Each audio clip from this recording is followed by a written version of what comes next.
Presentamos Estación Moneda, la ruta a las primarias, en un recorrido conjunto de Radio Duna, Radio Cero y La Tercera. Hoy entrevistan Héctor Soto, Claudia Álamo y David Muñoz.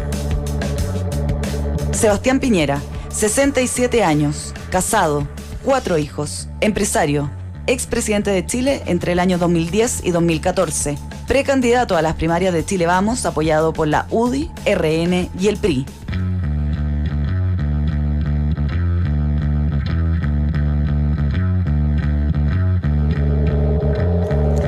Muy buenos días. 8:06 de la mañana y ya está con nosotros Sebastián Piñera, expresidente, candidato presidencial.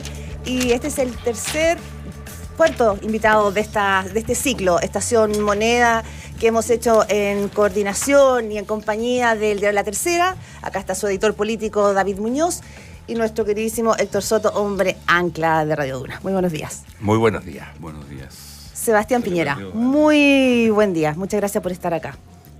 Muy buenos días. ¿Cómo está la salud? Sí, está resfriado. Don Sebastián, porque supimos que estaba un poco delicado, con salud no compatible para el cargo, como se dice en las Fuerzas Armadas. No hay tal. Una influenza intensa pero breve. La superé. Ya. Sebastián Piñera, al día responsable, mi mujer Cecilia, que la tuvo antes que yo y me contagió. Sebastián Piñera, al día de hoy, si las elecciones fueran el próximo domingo, usted sería muy probablemente el próximo presidente de Chile.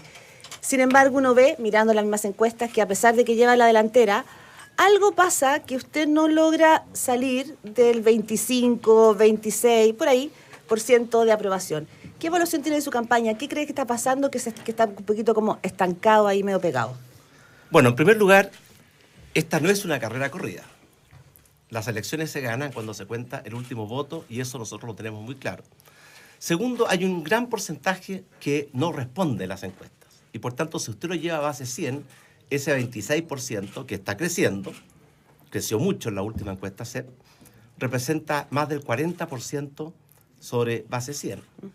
Y yo creo que eso es más o menos el apoyo que tenemos hoy día. El desafío que tenemos de aquí en adelante es crecer para alcanzar la mayoría más uno de los chilenos, que es lo que se requiere para ser presidente. Sí. Ahora usted tiene que saltar aquí un escollo que son las primarias, nadie cree que las pueda perder, digamos, por la proyección que tienen las encuestas, pero ya tenemos el anuncio de uno de sus contrincantes, Manuel José Sandón, de que va a votar nulo. Lo dijo ayer, que no... Él tenía el compromiso de que el que perdía en la primaria apoya, pero al parecer él tomó la decisión de no apoyarlo. ¿Cómo recoge ese porcentaje de Osandón, que al parecer tampoco es tan chiquitito? Bueno, nosotros firmamos un compromiso de honor solemne, que era que el ganador de las primarias recibiría el apoyo de los otros candidatos y los otros candidatos apoyarían al ganador de las primarias. Yo creo que en la vida los compromisos hay que cumplirlos, pero esto está dejado al honor de cada persona. ¿Usted considera que las primarias son una buena instancia para el debate de ideas? Yo pensé que las primarias eran un buen método para elegir a los candidatos a la presidencia. Por eso el proyecto de ley de primarias lo promovimos y lo aprobamos durante nuestro gobierno. ¿Y está medio decepcionado? Por 3 razones. Primero, porque permite que los candidatos sean elegidos con participación de la gente y no solamente entre 4 paredes. Segundo, porque permite movilizar, motivar, entusiasmar a los partidarios y adherentes. Y tercero, porque permite confluir en un candidato de unidad de todo el sector. Yo espero que esos 3 propósitos se cumplan. Expresidente, usted se fijó una meta, lo dijo públicamente, de 1 millón de votantes para las primarias de Chile Vamos. El último día se ha sabido que más bien era una meta que su comando estaba fijándole, por ejemplo, a alcaldes, pero 1 millón de votantes solamente para su opción. ¿Le parece que no es una meta bastante ambiciosa? Más que una meta, es una aspiración. Cuando me preguntaron a mí cuántos votos aspirábamos a tener, yo planteé que Chile Vamos, en su conjunto, debiera tener o aspiramos a tener 1 millón de votos. Esa es la aspiración y estamos trabajando para eso. Ahora, hablemos del tema de la SOFOFA. Hace un par de días usted dijo en buen chileno, digamos que esto no era, le parecía que era un tema que no era lo que se estaba discutiendo en ese minuto. O sea, como que el caso podía dar un vuelco y que más que un tema de espionaje político, industrial, podía ser un caso de espionaje como de pareja. Yo quería preguntarle, el lunes hubo una reunión de Chile Vamos, usted con los presidentes de partidos, secretarios generales, a la salida de esa reunión, Mario Desbordes plantea que usted aclaró el tema y a él le quedó la impresión de que usted también tenía claro que esto había sido un error. Él dijo que era un error. Mire, a esta altura yo creo lo más prudente es dejar que la Fiscalía investigue, descubra la verdad, y cuando tengamos esa verdad, yo le contesto todas sus preguntas. ¿Se equivocó Sebastián Piñera en esa declaración? Dijimos que la Fiscalía haga su investigación. No, pero independiente de la investigación, pensando, puesto en sí mismo. Y se lo plantea. Cuando conozcamos el resultado de la investigación de Fiscalía, yo le respondo a esa pregunta. Sebastián Piñera, un pedacito al margen en lo personal. Hoy, ya mira, eso nadie cuestiona su capacidad de gestión y que maneja bien los temas. Lo vamos a plantear ahí por el tema de que se ha hablado que los presidentes no tienen que ser enciclopedia, pero yo creo que eso no está en cuestión respecto de su caso, usted fue presidente. Pero sí, uno ve en su entorno que dice, Sebastián Piñera tiene de repente estos impulsos, como pasó con la SOFOFA, como lo que algunos en su gobierno anterior llamaban los piñericosas. Tiene que, Sebastián Piñera, le cuesta como ajustar, ecualizar esa forma de ser más impulsiva o más espontánea con... Bueno, todos tenemos algo de impulsivos, de lo contrario seríamos máquinas programadas. Pero como que se sale del libreto así. Bueno, uno no puede vivir toda la vida dentro de un libreto. Para mí el tener la libertad de responder y de tener espontaneidad es algo muy importante en la vida. Pero yo creo que la moneda es una gran escuela, es una gran enseñanza. Yo siento que aprendí mucho en mis 4 años en la moneda. Y por supuesto yo creo que hoy día estoy mejor preparado para ser presidente que como lo estuve el año 2009.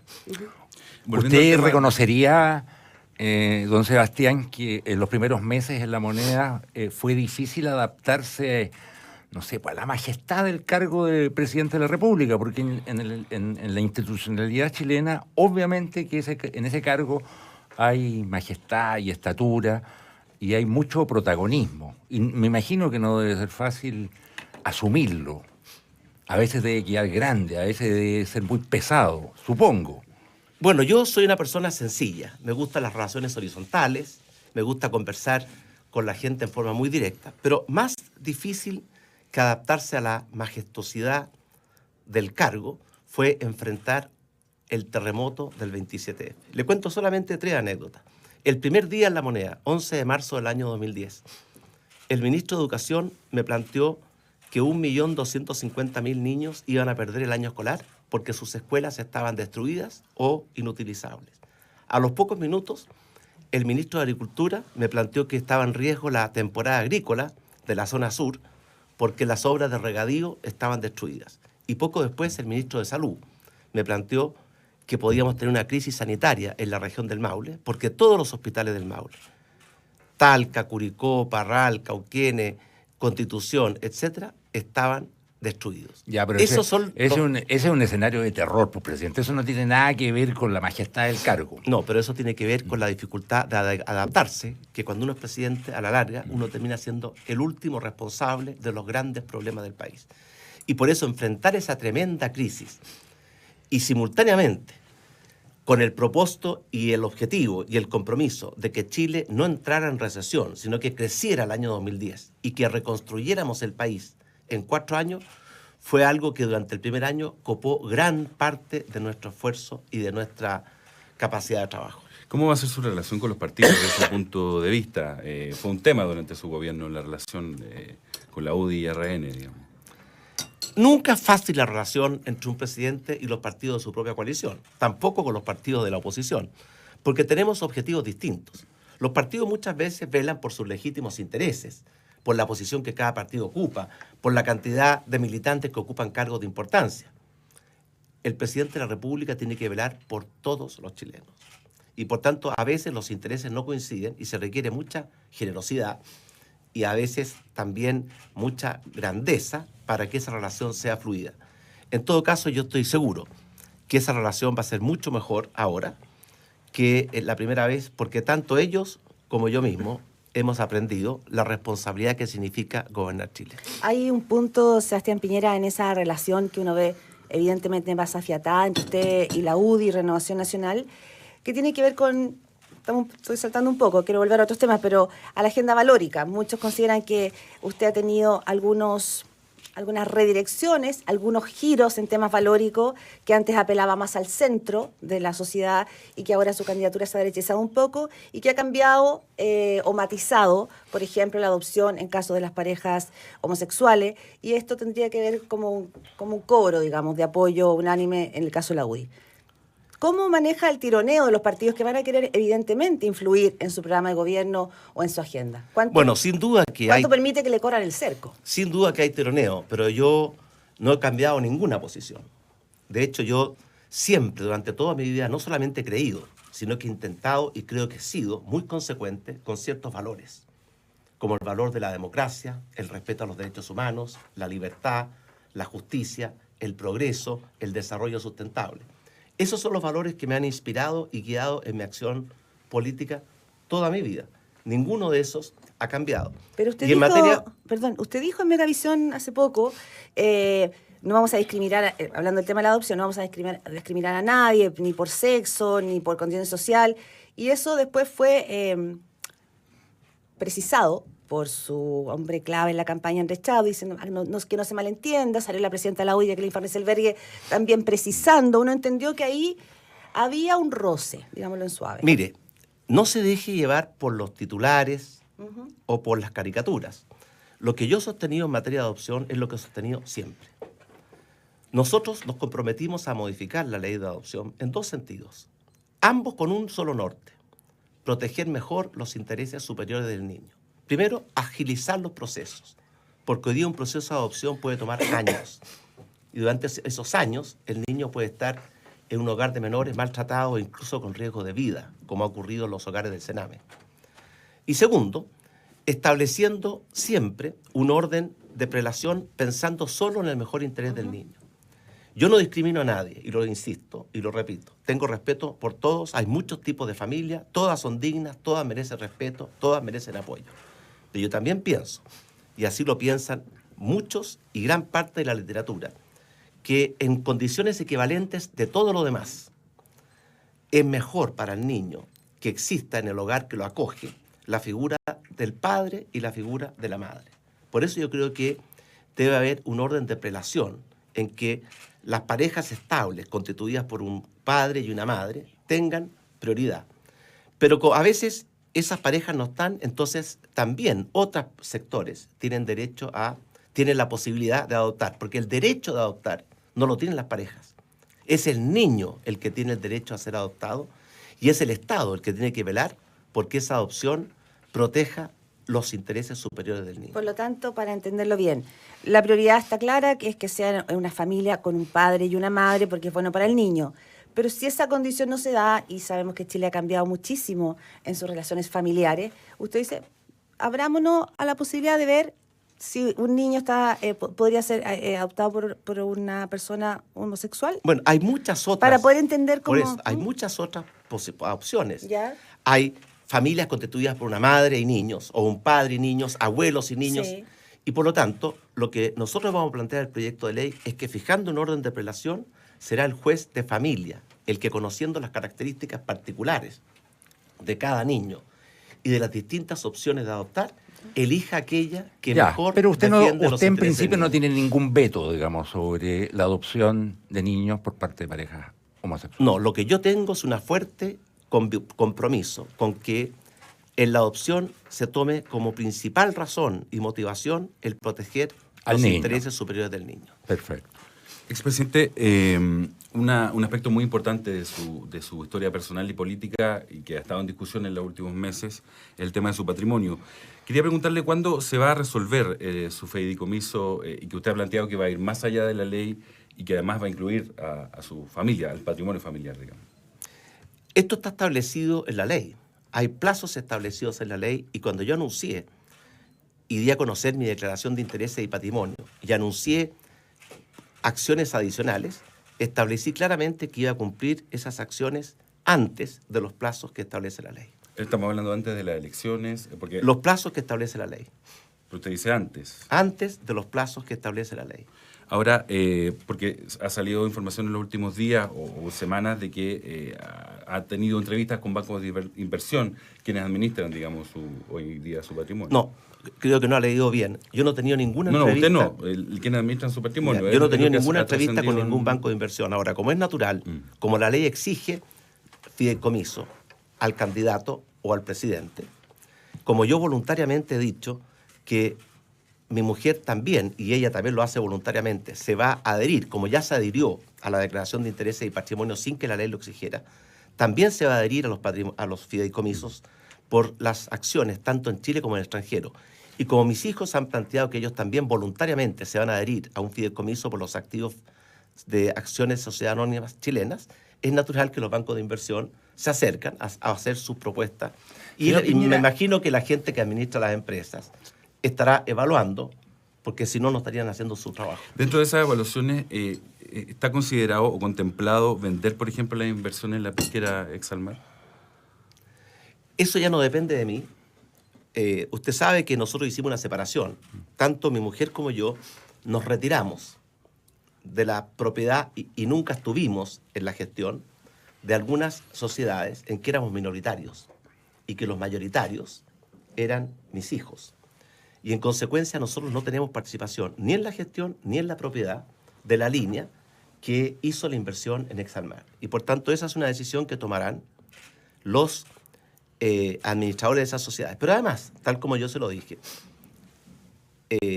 nosotros, mi mujer y yo, vamos a establecer un fideicomiso ciego, tanto por las acciones en Chile como en el extranjero. Y por tanto las decisiones de inversión en acciones van a ser tomadas por instituciones en forma totalmente autónoma e independiente y sin ninguna información ni a mi persona, ni tampoco a mi mujer. Se lo pregunto porque, lo último, sí. En 2010 cuando usted vendió LAN, usted también era accionista minoritario. ¿Quién toma las decisiones finalmente de este patrimonio familiar? Me imagino que usted. No, el 2010 cuando vendimos LAN, que fue antes de que yo ejerciera el cargo de presidente, o simultáneo con el comienzo del periodo presidencial. Las decisiones de vender LAN las habíamos tomado mucho antes. En abril del año 2009, un año antes de asumir la presidencia, cuando constituimos los fideicomisos ciegos, yo hice 2 anuncios adicionales. Primero, que iba a vender algunas empresas por su magnitud y tamaño, LAN, Chilevisión, Clínica Las Condes. Y segundo, que nos desligábamos total y absolutamente de la gestión y administración de las empresas. Y en consecuencia, la decisión de vender LAN estaba tomada mucho antes. La ejecución de la venta de LAN la hicieron los encargados de administrar las empresas. Y lo último, respecto a este tema, para no monopolizar la conversación. ¿A quién le está quitando la palabra? A Héctor. ¿A quién? A Héctor. No, a esto no sería problema, pero... Lo que también ha salido público es respecto a las sociedades que se encuentran en las Islas Vírgenes Británicas. ¿Esas sociedades se van a disolver? ¿Usted o quien administra su patrimonio se va a desprender de esas sociedades? Bueno, quiero decir que el hecho de tener una filial en las Islas Vírgenes Británicas no solamente es absolutamente legal, es absolutamente legítimo y no significa ninguna evasión de ningún impuesto. Aquí cualquiera dice lo que quiere. Quiero decirle que muchas empresas chilenas, incluyendo Codelco, también tienen o tenían filiales en las Islas Vírgenes. Pero, dada la legislación tributaria que tenemos en Chile, eso no significa que se deje de pagar los impuestos en Chile. Y por tanto no hay ninguna evasión tributaria. Es solamente desde un punto de vista operativo algo conveniente. En todo caso, y esto también yo lo anuncié, vamos a disolver las sociedades que están en ese tipo de países, porque no significan ninguna ventaja tributaria, como creen algunos, solamente una ventaja operativa, y vamos a asumir que esas empresas sean integradas dentro de el contexto de empresas que funcionan en Chile. Sebastián Piñera, bueno, usted siempre supo probablemente, porque le pasó, fue también así en la elección anterior, de que el tema de su patrimonio iba a ser una sombra que lo iba a perseguir como candidato. Y imagino que usted sabía que este tema iba a estar muy presente también en esta discusión. Y han ido apareciendo además distintos casos, ¿no? Estamos hablando del paraíso fiscal, hablamos de estas empresas zombies que se hablaban en algún minuto, más antigua, Exalmar. Hoy sale en el Clinic una nueva, digamos, sombra que tiene que ver con la compra que usted hizo de Tantauco. lo que dice el Kine, que usted ahí compró 118.000 hectáreas en la isla y que esto habría sido comprado en Panamá porque el propietario de este terreno lo había hecho justamente para poder evadir impuestos. ¿Tenía información de esto? ¿Sabía? A ver, Cecilia, no hay ninguna Claudia. sombra. Claudia. Perdón. Estoy muy influido por mi mujer, Claudia. No es ninguna sombra y pero esta capacidad que tiene la sociedad chilena de comprarse todas las tesis. Le voy a decir cómo fue. El año 2004, Sí, un diciembre. empresario americano que quería explotar el bosque nativo de la parte sur de Chiloé decidió vender. En esos mismos tiempos, yo quise iniciar un proyecto de preservación, de conservación y de proyección de la naturaleza y de las maravillas que hay en el sur de Chiloé, de flora, de fauna, de paisaje, de ballena azul, etc. Y por tanto yo decidí comprar. Y compramos lo que el americano vendía, que era una sociedad que era dueña de otra sociedad chilena, que era a su vez la dueña de lo que él llamaba el Parque Chiloé y que actualmente se denomina Parque Tantauco. Por lo tanto, fue una acción sin ningún propósito distinto a el de conservación y proyección Sí, pero se de hizo la en naturaleza. Panamá, la compra se hizo en Panamá. Porque lo que se vendió era una sociedad en Panamá, lo cual es absolutamente legal, absolutamente legítimo, fue declarado en mi declaración de patrimonio del año 2010, fue declarado nuevamente en mi declaración de patrimonio del año 2014, y no tiene ninguna sombra, todo lo contrario. Esta capacidad que tienen algunos de envenenarlo todo fue un acto que yo interpreto, y fue mi motivación, de amor por la naturaleza y de querer preservar y conservar esa Pero naturaleza. cuando yo le digo a Sebastián Piñera que es una sombra, se lo planteo lo siguiente. Esta semana vimos una enorme crítica, por ejemplo, a la candidatura de Manuel José Sandón, porque no manejaba todos los temas en un programa de televisión. Y él salió, hizo una declaración diciendo que él no tenía por qué saberlo todo. Beatriz Sánchez estuvo en este mismo ciclo de entrevista ayer acá y señalaba que un presidente no tiene por qué ser una enciclopedia. Yo creo que esa duda no está puesta sobre usted, se lo decía hace un rato. Pero es una sombra en el sentido de que su tema de patrimonial ha estado muy presente en esta campaña, como lo estuvo en la anterior, respecto de cómo se concilia que una persona millonaria, en un país además que su tema tiene que ver con la desigualdad y la concentración de la riqueza, tenga un patrimonio tan alto. Ese vértice es un tema para usted. A ver, yo no creo que sea una sombra, Claudia. Sí. Algunos pretenden que sea una sombra. Yo le voy a decir a usted, yo no me arrepiento, al revés, me siento muy orgulloso de haber trabajado muy duro, muy fuerte toda mi vida. Yo no heredé nada material de mis padres. Heredé cosas mucho más importantes. Amor, familia, formación, muy buena educación.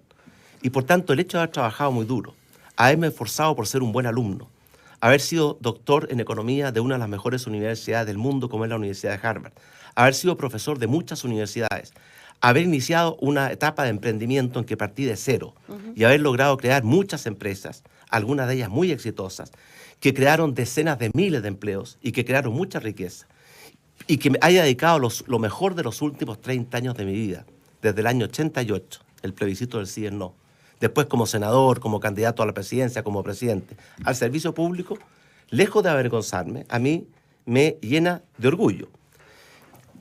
Por lo tanto, creo que eso no es una sombra, al revés, yo siento, honestamente, que mi experiencia académica, mi experiencia de emprendedor, fue una muy buena escuela y una muy buena herramienta para ser un buen presidente. Pero le quiero decir que el hecho de que yo tenga un patrimonio importante no significa que mi compromiso con la pobreza y con la desigualdad se haya debilitado. Fíjese usted que durante nuestro gobierno logramos reducir la pobreza a la mitad y logramos reducir significativamente la desigualdad. No hay ningún otro gobierno que pueda decir lo mismo. Estamos con Héctor Soto de Radio Duna, David Muñoz, el editor político del de La Tercera, haciendo esta entrevista a Estación Moneda con el candidato presidencial Sebastián Piñera. Don Sebastián, quiero llevarlo a su mirada de futuro. Dígame usted cuáles considera que son los grandes cuellos de botella, las grandes restricciones que el país tiene para, por un lado, volver a ponerse en movimiento, quitar los frenos que existen sobre la economía y también arreglar los los desencuentros, los desequilibrios políticos que hay actualmente en el país. ¿Cuáles ve usted como los grandes problemas, las grandes restricciones con que el próximo gobierno se va a enfrentar en estos planos? Yo creo que hay muchas restricciones, pero si usted me fuerza a decirle 3, yo mencionaría primero la mala calidad de la política. Esta política entendida como una lucha fratricida en que todos tienen que destruirse con todos. ¿Es distinta a la que vivió en la campaña anterior? Se ha ido agravando. El clima político que tenemos hoy día no tiene nada que ver con lo que yo conocí como senador cuando recuperamos la democracia. En esa época había un sentido de misión, de responsabilidad, de compromiso país. Por eso nació la democracia de los acuerdos, que fue propuesta por nosotros y asumida por el gobierno del presidente Elwin, y que permitió llegar a grandes acuerdos. Ese clima se ha ido deteriorando. Falta nobleza, falta grandeza. A veces yo pienso que en la política chilena de hoy sobran izquierdas y derechas y falta profundidad y es escéptico, es optimista, es pesimista respecto soy optimista porque soy de la optimista. Posibilidad de arreglar eso. Soy optimista porque soy optimista de la naturaleza humana, pero ahí tenemos un grave problema que genera desconfianza, que genera división, que afecta todo el resto de las actividades del ser humano. Segundo gran cuello de botella, la mala calidad de la educación. A pesar de que podemos estar bien en el contexto latinoamericano, en el contexto mundial, especialmente en la sociedad del conocimiento y la información, la mala calidad de la educación que tenemos en Chile es un severo freno para que Chile pueda integrarse en plenitud a la sociedad del conocimiento y la información y aspirar a transformarse en un país desarrollado, sin pobreza, con seguridades y oportunidades para todos durante los próximos 8 años, que es la propuesta que estamos haciendo en nuestra campaña presidencial. ¿Y la tercera gran restricción es que tenemos un enorme déficit de infraestructura en todos los frentes. Infraestructura no solamente en lo que es fierro, ladrillo y cemento, como por ejemplo puentes, caminos, aeropuertos, etcétera, sino que también en la infraestructura digital. No tenemos una verdadera carretera digital como la Ruta 5, que pueda unir a todo Chile y pueda unir a Chile con el mundo. Las 3 son grandes problemas y grandes desafíos.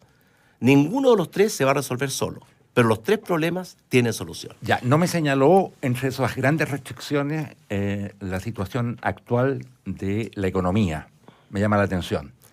Bueno, yo estoy mencionando 3. Si me permite otras 3, le digo de inmediato. No tantas. Pues. ¿Cuántas me permite? Una más. No tan larga la lista. Una más. Bueno, ve que me dice 3, no le digo la cuarta y me critica por no mencionar la cuarta. No, porque pensé cuando que le diga 4 me va a decir faltó la quinta. Don Sebastián, pensé que lo iba a colocar mucho más alto. No, yo le digo inmediatamente. Por supuesto que la economía chilena está viviendo un momento extraordinariamente grave. Hemos perdido el liderazgo, hemos perdido el dinamismo. Usted lo sabe perfectamente, Héctor. Hoy día la economía chilena no crece, no crea trabajos, no mejora los salarios. Tenemos un grave problema de crisis en la salud que no está siendo enfrentado. Tenemos un grave problema de calidad de la educación que tampoco está siendo enfrentado. Además, tenemos un problema con la delincuencia, el narcotráfico y el terrorismo que crece y crece y está fuera de control. Y por lo tanto, ahí hay un grave problema. Pero si yo tuviera que mencionar los 3 principales problemas, yo le diría que los 3 que mencioné son más estructurales, son más de largo plazo. De acuerdo. Me llama la atención respecto de la situación económica, que efectivamente es delicada y efectivamente ahí hay muchas restricciones. Me llama la atención que no obstante que la inversión está muy caída, no obstante que los niveles de actividad se han deteriorado, el precio de los activos en Chile sigue siendo bastante alto. Hay algo raro ahí. Hay algo raro además en que la bolsa este año haya rentado alrededor del, creo que el 14% en estos 5 primeros meses. Pero más raro que eso, más raro que el comportamiento bursátil, es que el precio de los activos no haya bajado y Chile esté entre los países actualmente caros de la región. ¿Cómo se explica eso? Yo tengo una hipótesis. Usted decía que la inversión está deteriorada. Es mucho peor que eso, Héctor. Llevamos está desplomada. 4 años con la inversión cayendo como piedra. Y eso compromete grave y severamente la capacidad de crecimiento futura. Ahora, ¿por qué la bolsa ha mostrado recuperación este año? Lo mismo pasó el año 2009. Las bolsas se mueven en función de las expectativas futuras. Y yo creo que igual como el año 2009, el país se dio cuenta que se requería cambiar a la concertación por un gobierno que fuera mucho más competente en capacidad de hacer crecer la economía, crear oportunidades, crear empleos. Y por eso reconoció esa expectativa positiva y se manifestó en los precios de la bolsa. Yo creo que hoy día está ocurriendo ¿Se siente Piñera presidente, dice usted? Un fenómeno parecido. Eso lo dijo usted. Sebastián Piñera, yo creo que es interesante... Pero una pequeña cosa que era clara. Mire, los candidatos hoy día van a prometer el oro y el moro, lo humano y lo divino, y lo están haciendo. En mi caso hay una diferencia. Yo ya fui presidente y recuerdo perfectamente bien los compromisos que asumí como candidato. Y se los resumo en 2 líneas. Dijimos que Chile iba a volver a crecer y creció con mucha fuerza. 3 veces más que lo que está creciendo hoy día. Dijimos que íbamos a crear 1 millón de empleos, creamos más de 1 millón de empleos. Dijimos que íbamos a mejorar los salarios y los salarios crecieron sobre el 3% promedio anual, real. Dijimos que íbamos a reducir la pobreza, redujimos la pobreza a la mitad. Y por tanto, si hay un gobierno que cumplió con sus compromisos, fue el nuestro. A pesar que nos tocó gobernar en tiempos muy difíciles, porque usted sabe, Héctor, que recibimos un país en profunda recesión. El año 2009 Chile estaba en recesión. La crisis asiática o la crisis subprime se estaba desatando. Tuvimos minoría en las 2 cámaras y tuvimos que enfrentar uno de los peores terremotos y tsunamis de la historia de la humanidad. A pesar de las dificultades, cumplimos nuestros compromisos. Y eso es lo que la gente, cierto, está reconociendo hoy día en nuestra candidatura. Sebastián, mira, pero también, para poner el contraste, también su gobierno fue un gobierno que llegó anunciando el fin de la puerta giratoria en el tema de delincuencia. Si uno ve la última encuesta CEP, se da cuenta que delincuencia sigue siendo la primera prioridad para la ciudadanía. ¿Reconoce que ahí no tuvieron el éxito o las proyecciones que ustedes pensaron junto a su exministro del Interior, Rodrigo Gispeter, no se cumplieron, que se sembraron demasiadas expectativas quizás? Reconozco, pero déjeme decirle algo también en aras de la verdad. La mejor forma de medir la delincuencia en Chile es el índice de victimización, es la encuesta nacional ENUSC. Cuando llegamos al gobierno, ese índice estaba en más de 30%, lo cual significaba que 1 de cada 3 familias chilenas había sido víctima de la delincuencia el año 2009. Cuando dejamos el gobierno el año 2014, ese índice había bajado a 22%, es decir, se había reducido 8 puntos. Eso significó que 1 millón de chilenos dejó de ser víctima de la delincuencia gracias a que la delincuencia retrocedió y la seguridad avanzó. Sí. Hoy día, ese mismo índice está nuevamente en la zona del 27% y creciendo. Y por lo tanto, tuvimos logros muy notables, pero no tanto como hubiéramos querido ni como la gente me necesita. Respecto a la puerta giratoria, tiene razón, uno aprende. La puerta giratoria, que la gente lo entiende como la capacidad de las personas que son detenidas, salir en libertad, es algo que depende básicamente de la Fiscalía, la capacidad que tiene de hacer sus casos ante los tribunales de justicia y de los fallos de los tribunales de justicia. O sea, usted en esta vuelta sería menos grandilocuente para presentar las medidas de gobierno. Sería igualmente ambicioso, igualmente realista, pero menos grandilocuente. Sebastián, una cosa. Sí. La presidenta Michelle Bachelet dijo en su última cuenta que, y este es como el eslogan, que Chile hoy es mejor que antes. Uno podrá, y usted lo ha hecho, digamos, discutir respecto a cómo ha sido este gobierno, pero probablemente en términos de legado, ella va a quedar como la presidenta que hizo las reformas sociales. Cuando usted dejó el gobierno, uno veía en su propio mundo político que le reclamaban que usted no había dejado un legado, que no fuera solo gestión, sino que tuviera que ver más con una mayoría cultural, con una puesta en escena de las ideas de la derecha. ¿Cómo le gustaría ser recordado si es que gana esta elección? O sea, ¿dónde quisiera poner el sello para instalar un legado de Sebastián Piñera? A ver, Claudia, yo no comparto para nada de que el legado de la presidenta Bachelet sean sus reformas, porque 3 de cada 4 chilenos rechaza esas reformas. La reforma tributaria, la reforma laboral, la reforma educacional tienen la oposición mayoritaria de los chilenos. Y por tanto, el pasar la planadora en el Congreso, donde tiene mayoría, sin escuchar a la gente y sin hacerse cargo de los resultados, y como producto de esas reformas, tener un país paralizado, que no crea trabajo, que no mejora los salarios, que no mejora la calidad de la educación, que tiene la salud en crisis, para mí no es un buen legado. Por eso a mí me sorprende cuando se juzga a los gobiernos solamente por lo que prometen. Si un gobierno dice que va a destruir la mitad del país y destruye 3/4 partes, ¿va a ser aplaudido porque cumplió más que su meta? Hay que evaluar a los gobiernos por las cosas buenas que ¿Este hacen. gobierno destruyó el país a No, su juicio? este gobierno paralizó este país, estancó a este país, hizo reformas que son absolutamente equivocadas. Pero si usted asume, por ejemplo, y gana la elección presidencial, va a tener que mantener varias de estas reformas que instaló Michelle Bachelet. Gratuidad, por ejemplo. Usted mismo ha dicho que va a tener que mantener la gratuidad que se ha entregado. O sea, que se avanzó. A ver, Claudia, nos estamos quedando mucho en los eslogans y no estamos yendo al fondo. En nuestro gobierno aumentamos las becas de 100 a 400.000. En nuestro gobierno. En este gobierno, las personas que tienen gratuidad en la educación superior son 240.000. En consecuencia, siempre nosotros hemos pensado que el sistema de financiamiento de la educación superior tiene que garantizar dos principios básicos. Que ningún joven con talento se quede fuera de la educación superior por falta de recursos y que ninguna familia vea transformado el sueño de un hijo profesional en una pesadilla por la mochila de deuda. Ahora, usted dijo Pero sí. un segundo, David. Durante nuestro gobierno, no solamente aumentamos de 100 a 400.000 las becas, sino que además hicimos una profunda reforma al sistema. CAE, crédito con aval del Estado, que habíamos heredado del presidente Lagos. Le rebajamos la tasa de interés del 7 al 2%, generando un tremendo alivio a los deudores, y establecimos que ningún estudiante paga más del 10% de sus ingresos. Con lo cual, por definición, esa mochila se limita al 10% de los ingresos. Y además propusimos un proyecto de ley que no se aprobó y que lo vamos a aprobar en nuestro próximo gobierno, de que a los 15 años cualquier saldo de deuda se extingue por mandato de la ley. Y por lo tanto, desde el punto de vista, ¿quién avanzó más en facilitar el acceso a la educación superior de los estudiantes más vulnerables en nuestro país? Lejos nuestro gobierno avanzó mucho más que este. Lo que pasa es que la nueva mayoría tiene una tremenda capacidad para ponerle títulos y bautizar las cosas.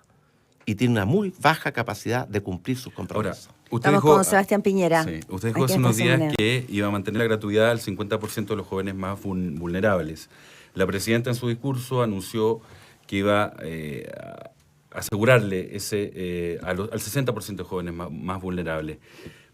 ¿Cómo lo va a hacer usted? ¿Le va a pedir a Chile Vamos que, por ejemplo, rechace la glosa de gratuidad de este año que aseguraría eventualmente... En primer lugar, me parece de increíble que siendo la reforma a la educación y el financiamiento de la educación superior un pilar del programa de este gobierno, todavía no hay un proyecto de ley en la materia y que estemos trabajando a través de glosas.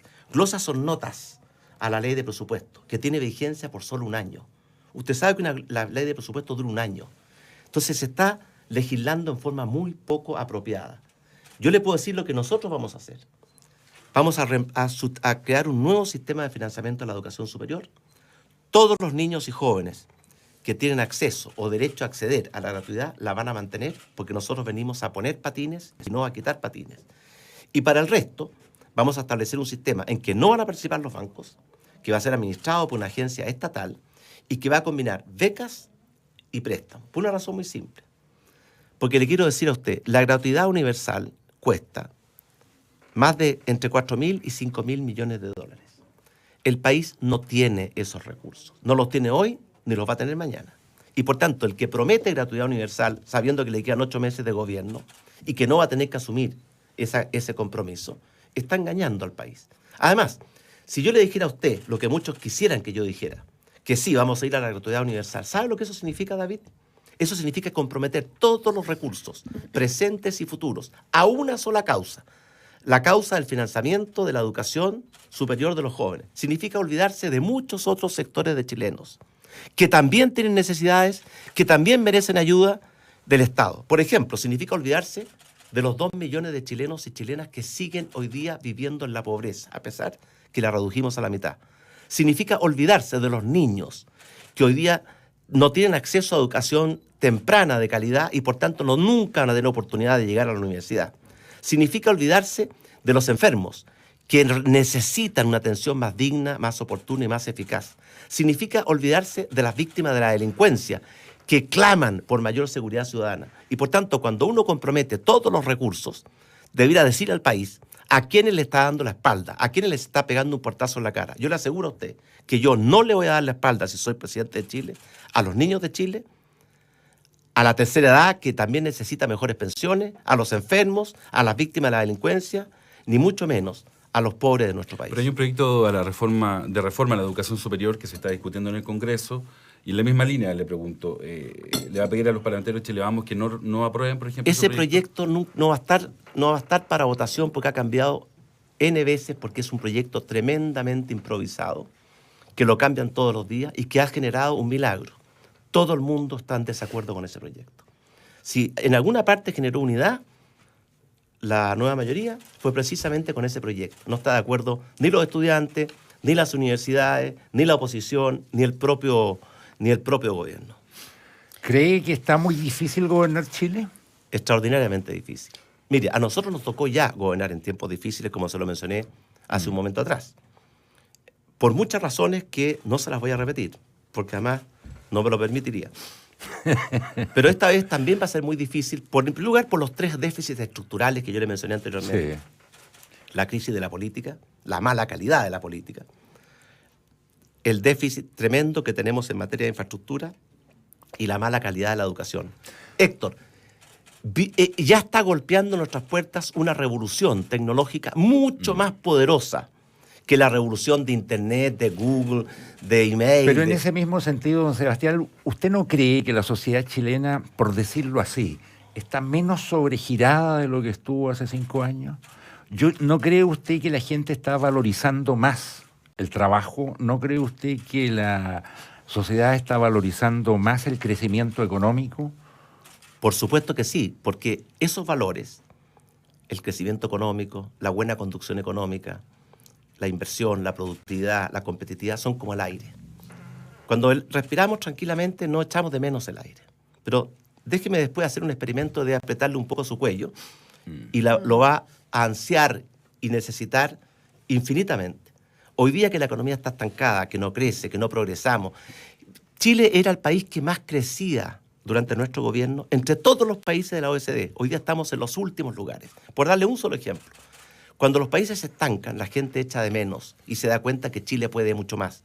En 2 palabras, Héctor, yo creo que hoy día tenemos en Chile un muy mal gobierno y un gran país. Y por eso nuestra misión es reemplazar el mal gobierno para recuperar nuestro gran país. Sebastián Piñera, pero también uno mira las encuestas y dice, a ver, está costando leer este país, pero hay un 60% que de las puertas hacia adentro de su casa se siente muy satisfecho.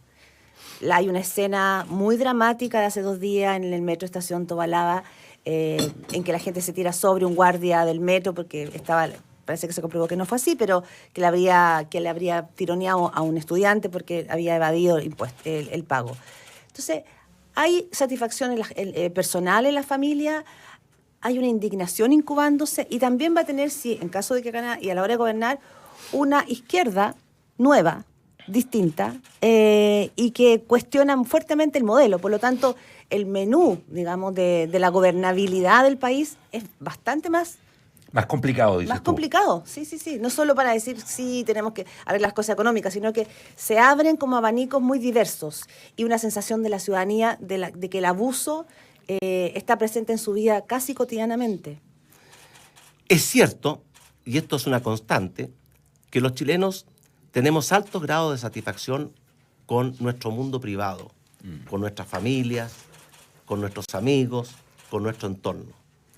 Pero estamos teniendo crecientemente un descontento con la cosa pública, básicamente con el gobierno, las instituciones, todas las instituciones, los partidos políticos, el Congreso, la Iglesia, las Fuerzas Armadas, Carabineros, ahora, el fútbol, etc. Es cierto, y por eso es un ingrediente más de que gobernar este país nunca ha sido fácil y ahora, como le dije, Héctor, va a ser especialmente... Y esa izquierda nueva del Frente Amplio, difícil. Sebastián Piñera... Pero como... déjeme responderle un segundo. Terminando esta entrevista, yo voy a ir a presentar un libro que se llama La mayoría de las ideas, que es una continuación de un documento que elaboró un conjunto de personas, entre ellas el senador Alamán, el senador Larraín, el ex contralor Ramiro Mendoza, que se llamó El Manifiesto Republicano. Sí. Y una de las cosas que ese libro plantea y que yo adhiero es que tenemos que crear una mayoría de ideas. Tenemos que volver a poner a Chile de acuerdo en que hay cosas que son importantes que este gobierno ha querido minimizar. Por ejemplo, este gobierno nos ha dicho que el crecimiento no es importante, que se puede tener justicia sin crecimiento, que el trabajo bien hecho no es importante, que los derechos no están asociados a los deberes y muchas cosas como eso. Tenemos que crear esa mayoría de ideas y que todos los chilenos entendamos que el desarrollo no es algo fácil. Por algo, ningún país de América Latina, después de 200 años de vida independiente, ha logrado superar el subdesarrollo y la pobreza. Que para desarrollarnos tenemos que volver a las raíces, a valores fundamentales, como valorar el crecimiento, no solamente porque genera oportunidades, empleos, salarios, sino que porque genera los recursos fiscales para financiar el gasto social, a valorar la creación de empleos, porque el empleo es no solamente una forma de ganarse la vida, es una manera de sentirse digno, de contribuir a la sociedad, de realizarse como persona. Mire, no hay mejor política laboral que el pleno empleo. Cuando hay pleno empleo, no solo suben los salarios, mejoran las condiciones de trabajo, los empleadores se preocupan más de sus trabajadores, los capacitan más y los trabajadores no viven permanentemente con miedo a perder la pega. Cuando el desempleo sube, como hoy día, ocurre lo contrario. Los salarios se estancan, las condiciones de trabajo se deterioran y muchos trabajadores viven con permanente temor a perder la pega porque saben que les va a costar mucho encontrar otra. Y por eso yo les pregunto a ustedes tres.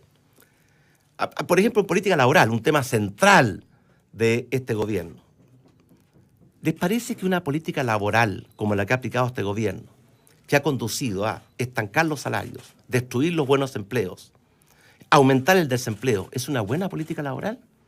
Podrá ser buena para la CUT, pero la CUT no es la representativa ni de los intereses ni de los principios de los trabajadores chilenos. A propósito de lo que decía Héctor, de lo difícil que va a ser gobernar, y a propósito de las ideas que usted plantea, en su programa de gobierno usted, en menos de una línea, propone revisar el periodo presidencial. La presidenta Bachelet en su discurso dijo que 4 años no bastan para solucionar males históricos. ¿En qué está pensando cuando quiere reformar el periodo presidencial? ¿En 4 años con reelección? ¿En 6 años? Bueno, en primer lugar, ninguna reforma que haga un presidente se debe aplicar a ese mismo presidente para despejar el tema de inmediato. Este es un tema en que Chile ha improvisado mucho. En los últimos 30 años hemos tenido periodos de 8 años, de 4 años, de 6 años, nuevamente 4 años. Y por tanto esto es un tema que requiere una reflexión y un acuerdo muy grande. Una opción sería establecer un periodo de 4 años con una sola reelección, como es el modelo americano. Otra opción sería, por ejemplo, extender el mandato presidencial a 6 años, pero como yo creo que es importante que haya simultaneidad en las elecciones presidenciales y parlamentarias, establecer que el mandato de los senadores se reduce de 8 a 6 y coincide con el del presidente, claro, y se eligen por mitades, y el mandato de los diputados se reduce de 4 a 3 y se elige la Cámara entera cada 4 años. ¿Le habría gustado tener reelección? Aprovechando, ¿le habría gustado tener reelección? ¿La fórmula que plantea como en Estados Unidos? Yo creo... En el primer gobierno. Sí. Claro, a eso me refiero. ¿Le habría gustado haber tenido esa posibilidad de reelegirse o al menos competir? Bueno, tal vez nos habríamos ahorrado todas las penurias y males que este gobierno ha traído a Chile. ¿Usted cree que habría el tema de si habría ganado esa segunda reelección? Claudia, un candidato siempre cree que va a ganar. ¿Sí? Si no, no es candidato. Oiga, a propósito de eso, ya tenemos que ir cerrando, estamos pasados, pero... Usted tiene como contrincante, según las encuestas, el que está más cerca se llama Alejandro Guillé y que es parte de una nueva mayoría, que hoy la media fragmentada, pero parece ser muy competitivo. Me llama la atención que usted insistentemente señale que esta no es carrera corrida. ¿Tiene que ver con un mensaje para que su sector vaya a votar a las primarias o porque de verdad siente que está muy polarizada esta elección? Es lo que pienso. ¿Ya? De hecho, ninguna de las últimas elecciones en Chile ha sido carrera corrida. No. Todas se han definido por márgenes estrechos y en segunda vuelta. Y por tanto constato una realidad. Pero además, dado que en nuestro sector a veces o hay tendencias muy cómodas o tenemos esta manía que o somos triunfalistas o somos derrotistas, es bueno advertir a nuestros simpatizantes y adherentes que no basta con simpatizar y adherir, que tienen que ir a votar. Por eso aprovecho de llamar a nuestros simpatizantes y adherentes a votar en las primarias del domingo 2 de julio, que está a la vuelta de la esquina. Sí. Necesitamos que la gente participe. Y pueden votar todos los independientes y además todos los militantes de partidos de Chile Vamos. La emergencia de un Frente Amplio, Sebastián Piñera, ¿cómo la observa usted? creo haberle escuchado decir hace un tiempo que eran como medio unos jovencillos como revolucionarios, pero ¿cómo ve? Porque es como la novedad de la política hoy día, cómo ha ido creciendo este Frente Amplio y candidaturas, por ejemplo, como la de Beatriz Sánchez, que han ido como convocando, generando una cierta como mística. Mire, yo creo que en esta elección presidencial Chile va a enfrentar una encrucijada. Una encrucijada en el sentido que se van a abrir dos opciones. El puerto de partida es el mismo, el Chile de hoy. El puerto de destino es totalmente distinto. Y pienso que si el candidato es de la nueva mayoría, significa más de lo mismo. Más estancamiento económico, menos creación de empleo, más destrucción de empleo, más delincuencia, más crisis en la salud, etc. Y si es del Frente Amplio, yo tiendo a pensar que es peor de lo mismo. La otra opción somos nosotros, que significa recuperar el cambio positivo, el liderazgo y el dinamismo, volver a crecer, a crear muchos y buenos empleos, a mejorar los salarios, a mejorar la calidad de la educación. Si usted ve la prueba CIMSE, durante nuestro gobierno mejoró la calidad de la educación. Durante este gobierno se ha deteriorado. A enfrentar con una voluntad y un compromiso mucho más fuerte la delincuencia, el narcotráfico y el terrorismo, con toda la fuerza de la voluntad del gobernante y con todo el rigor de la ley. Esa es la opción. Y por tanto yo estoy convencido que ni la nueva mayoría ni el Frente Amplio son una buena opción para Chile. Que la mejor opción somos nosotros. Pero en democracia los políticos proponen, la gente dispone. Claro. Presidente, son 8... ¿Cómo está financiando la campaña a las primarias? El CERVEL todos los viernes está haciendo una actualización de los aportes que reciben los candidatos. Hasta ahora usted ha recibido 3 aportes, son 35 millones aproximadamente, personas que me imagino que usted conoce. ¿Usted va a hacer un aporte personal? Porque lo que fue previo, usted mismo lo ha dicho, Andrés Chadwick lo dijo, lo financia usted. Pero hasta ahora no ha aparecido ese aporte en la cuenta del CERVEL. Efectivamente, voy a hacer un aporte muy importante. Yo siempre he hecho aportes muy significativos a mis propias campañas. En esta oportunidad, los legisladores establecieron límites a los aportes que pueden hacer los candidatos. Antes el candidato podía aportar de su propio recurso, justificando tributariamente y pagando todos los impuestos que corresponden, hasta el 100% de la campaña. Los legisladores establecieron un límite. ¿A quién cree que le establecieron el límite menor? ¿A los diputados, a los senadores o al presidente? No tengo idea. Al presidente. Y por lo tanto fijaron un límite máximo, que es el 20% del gasto máximo. Yo ya hice un aporte.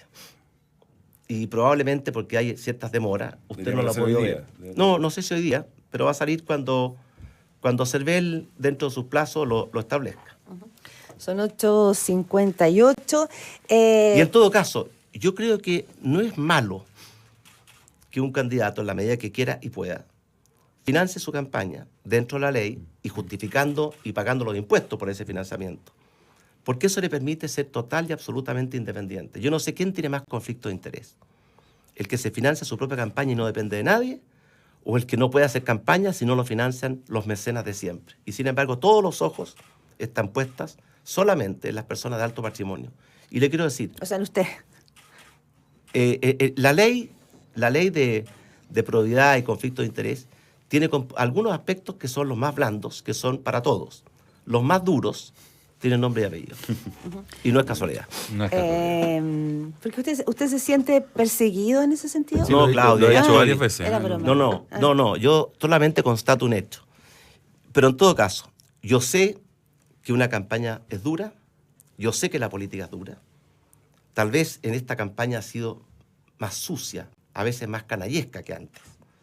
Y por tanto sé muy bien que asumo este compromiso, no por comodidad personal ni por intereses particulares. Si yo quisiera proteger mi legítimo interés personal o familiar, nunca habría sido presidente de la República, ni tampoco sería nuevamente candidato. Estaría dedicado a proteger ese interés.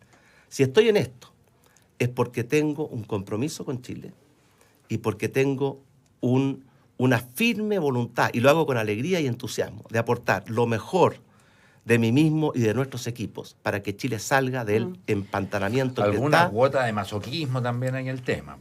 Masoquismo, todos tenemos algo dentro. Mire, todos tenemos algo de masoquismo adentro. Igual como la vida sería invivible sin amor y sin humor. Yo creo que todos sufrimos algo de masoquismo, pero hay que saber controlarlo. Una pregunta personal, Sebastián Piñera. ¿Usted diría que su patrimonio y ya explica cómo lo formó, su trabajo. ¿Lo ha hecho más libre o más esclavo? Mire, el dinero es como el poder. Cuando uno lo toma como un objetivo en sí mismo y su única misión en la vida es acumular más dinero o más poder, uno se transforma en un esclavo del dinero o del poder. Cuando uno lo toma como un medio para hacer cosas, puede ser un instrumento de libertad. Y yo siempre he considerado tanto el dinero como el poder como un medio. Por eso yo podría vivir como uno de los hombres más ricos de Chile. No lo hago. Vivo en un muy buen pasar, no me quejo, ni estoy pidiendo ninguna solidaridad, ni colecta. Pero no me gusta la vida ostentosa. Y por eso una de las cosas que más aprecio de mis padres es que nos enseñaron un estilo de vida austero. Y es lo mismo que yo le he transmitido a mis hijos. Mis hijos podrían estar viviendo la gran vida. Una es médico y trabaja en un hospital público, el Ezequiel Cortés. Otra es historiadora y es profesora y tiene una empresa de comunicaciones. Otro es ingeniero y tiene su propia empresa. Y el cuarto es psicólogo y se gradúa la próxima semana en un máster en MIT, el Massachusetts Institute of Technology de Debe ser difícil ser hijo de Sebastián. Pero los cuatro son personas de trabajo, son sencillas, y eso a mí me gusta. Y por eso, para mí, el dinero y el poder nunca han sido un fin, siempre han sido un medio. Desde ese punto de vista, no me siento esclavo, al revés. Siento que me han dado instrumentos para hacer cosas en las cuales yo creo. Por ejemplo, jamás podría haber hecho el Parque Tantauco, que costó mucho dinero comprarlo, y hemos hecho una inversión gigantesca en abrir, hacer los senderos, conservar, preservar. Lo único que me produce alegría y satisfacción es no solamente que hoy día decenas de miles de personas van a conocer esa maravilla todos los años, sino que también va a estar disponible para nuestros hijos, para nuestros nietos y para los que vendrán. Y que por una acción como esa, en lugar de recibir al menos un reconocimiento, lo único que se le ocurre a una revista sea tratar de ensuciarlo, me parece a mí que es parte de la suciedad y de la bajeza de la política chilena. Son 9:02. Sebastián Piñera, tenemos unas preguntas finales así rapiditas, cortas, pimponeo. ¿Taxi o Uber? ¿Qué decide usted? ¿Qué elegiría usted? Los dos y en igualdad de condiciones. ¿Jornada de 45 o de 40 horas laborales? La jornada es máxima.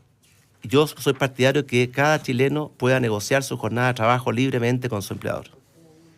Otro dilema, jubilación femenina a los 60 o a los 65. Yo espero que voluntariamente, tanto los hombres como las mujeres extiendan su permanencia en la vida, en el mundo del trabajo, porque desde que se hizo la reforma previsional, la expectativa de vida en nuestro país ha aumentado en más de 10 años. La siguiente pregunta es metafísica, así que afírmese a la silla. ¿Facebook o Twitter? ¿En serio? Sí, oiga, si tiene que tomar uno de los dos caminos de redes sociales. Oiga, me recuerda a mis nietos que todo el tiempo me ponen en aprieto. Se juntan, se ponen de acuerdo y van y me dicen, ¿cuál es tu nieto favorito? Y no nos respondas que todos iguales. Dinos cuál, juégatela. La verdad, cierto es que nosotros estamos usando hoy día tanto Facebook como Twitter y creo que son dos herramientas modernas y poderosas. Ecléctico, veo. Ya, ¿a favor o en contra de la eutanasia? Yo soy un gran defensor de la vida y por tanto creo que las cosas vitales para una persona que está enferma, como es la respiración y la alimentación, deben preservarse siempre. Pero no soy partidario de extender artificialmente la vida a través de tecnologías que muchas veces lo único que hacen es hacer sufrir al paciente y a su familia. O sea, eutanasia en casos especiales. No, mantener siempre, Claudia, la alimentación y la respiración. Yo jamás le quitaría la respiración o le cortaría la alimentación a un enfermo. Pero yo no soy partidario, si el enfermo no lo quiere y la familia tampoco, de obligar a esa persona a sobrevivir conectado a miles de máquinas con una pésima calidad de vida. David. Aquí lo voy a complicar. ¿Jorge Sampaoli o Marcelo Bielsa? Yo creo que los dos han demostrado ser muy buenos entrenadores. Y no me complican nada. ¿Pero cuál es más inspirador para usted? Juéguesela por uno. Es curioso como a ustedes les gusta mucho, ¿cierto? Los titulares. ¿Los sí o no? ¿Ah? Los sí o no. La vida no es sí o no todo el tiempo. Es mucho más complejo. Pero como que le esa, dicen sus nietos, juéguesela. Sí, pues yo no caigo en la trampa y les digo que, por ejemplo, yo todas mis hijas, sus nombres comienzan con A. Entonces yo digo que la más bonita y mi nieta preferida, su nombre comienza con A. Y todas saltan de alegría. Y ahí quedan felices ella y quedo feliz yo. ¿A favor o en contra de la despenalización de la marihuana? Mire, para los mayores y para los menores son dos mundos distintos. Yo no soy partidario de despenalizar la marihuana para los menores. Me acabo de reunir con las sociedades médicas, la Sociedad de Pediatría, la Sociedad de Neurología, y ellos en forma concluyente me afirman que está probado que la marihuana, especialmente en menores, produce daño cerebral, produce pérdida de capacidad de aprender, produce tendencia a seguir con drogas más duras, produce mayores probabilidades de desertar de la educación y de caer en la delincuencia, y por lo tanto no soy partidario de hacer que nuestra juventud recorra ese camino de pérdida de la inteligencia, de la capacidad de aprender, de la capacidad de que caigan en drogas más duras. Con respecto a los mayores de edad, ese es un mundo diferente, porque yo sí creo mucho en la libertad de las personas. Y hay muchas cosas que son malas, y sin embargo no están prohibidas. Y no todo lo malo tiene que estar prohibido en la ley, ni todo lo bueno tiene que estar mandatado por la ley, porque si así fuera no habría espacio para la virtud. Una cosita ahí. Por eso, si yo fuera presidente, por ejemplo, no se me ocurriría poner en la Constitución los 10 mandamientos de la Iglesia, aunque creo que son muy buenos. Bueno, quizás ahora estamos muy pasados, podríamos seguir 906. Sebastián Piñera, muchísimas gracias por estar aquí en Estación Moneda. Gracias a David Muñoz, editor político de La Tercera. Gracias a Héctor Soto, conductor de Radio Duna. Y gracias a ustedes por escucharnos cada mañana. Y gracias a Claudia, a David y a Héctor. Caballero. Y, por supuesto, a todos los fieles auditores de Radio Duna. Y Cero y La Tercera. Y Cero y La Tercera. Eso. Que tengan buena jornada y nos escuchamos mañana. Muchas Buen día. gracias. Chau.